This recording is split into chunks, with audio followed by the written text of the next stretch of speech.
Assalamualaikum warahmatullahi wabarakatuh. Semua, insya Allah pada kesempatan kali ini Anda akan membicarakan sesuatu yang krusial. Apa itu? Yaitu soal ibadah. Jadi, apa itu ibadah?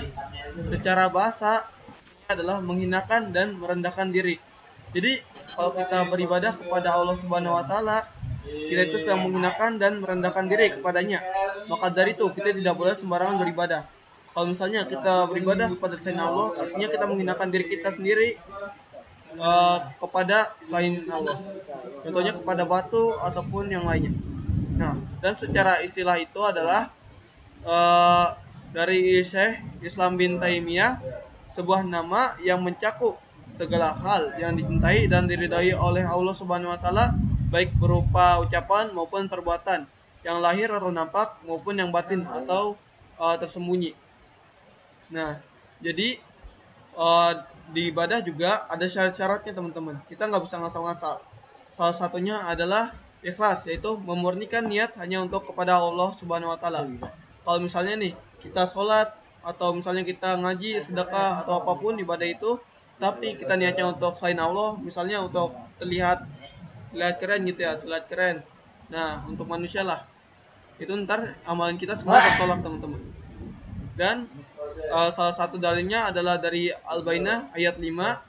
Wa ma umiru illa liya'budullaha mukhlishina lahud-din hunafa wa yuqimu sholata wa yu'tuna zakata wa dzalika dinul qayyimah. Padahal mereka tidak diperintahkan kecuali untuk menyembah Allah dengan memurnikan ketaatan kepadanya dalam menjalankan agama yang lurus, mendirikan sholat dan menunaikan zakat. Dan yang demikian itulah agama yang benar. Dan juga selain niat, kita harus al-mutaba'ah atau mengikuti tuntunan Rasulullah Shallallahu Alaihi Wasallam. Jadi kalau misalnya kita sholat, cuma kita ngasal nih sholatnya, misalnya kita sholat cuma takbirnya 5 kali. Nah, itu ntar amalan kita tertolak teman-teman, malah bisa saja dosa. Dan untuk dalilnya di sini dari surat Al-Ahzab ayat 21. Laqad kana lakum fi rasulillahi uswatun hasanah. Sungguh telah ada pada diri Rasulullah Shallallahu Alaihi Wasallam itu suri teladan yang baik. Maka dari itu teman-teman, bila kita ingin melakukan suatu ibadah, kita harus berdasarkan dalil, ilmu dan mutabahnya.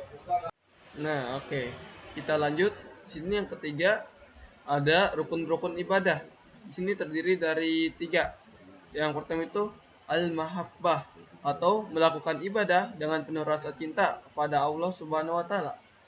Dan yang kedua itu adalah al-khauf atau melakukan ibadah dengan rasa takut kepada Allah Subhanahu wa taala.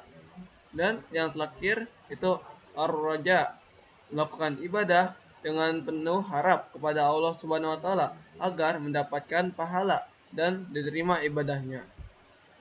Maka dari itu, bila kita ingin melakukan suatu ibadah, kita harus menati 3 rukun tersebut. Dan mungkin itu saja dari Ana. Bila ada kesalahan, mohon maaf. Wassalamualaikum warahmatullahi wabarakatuh.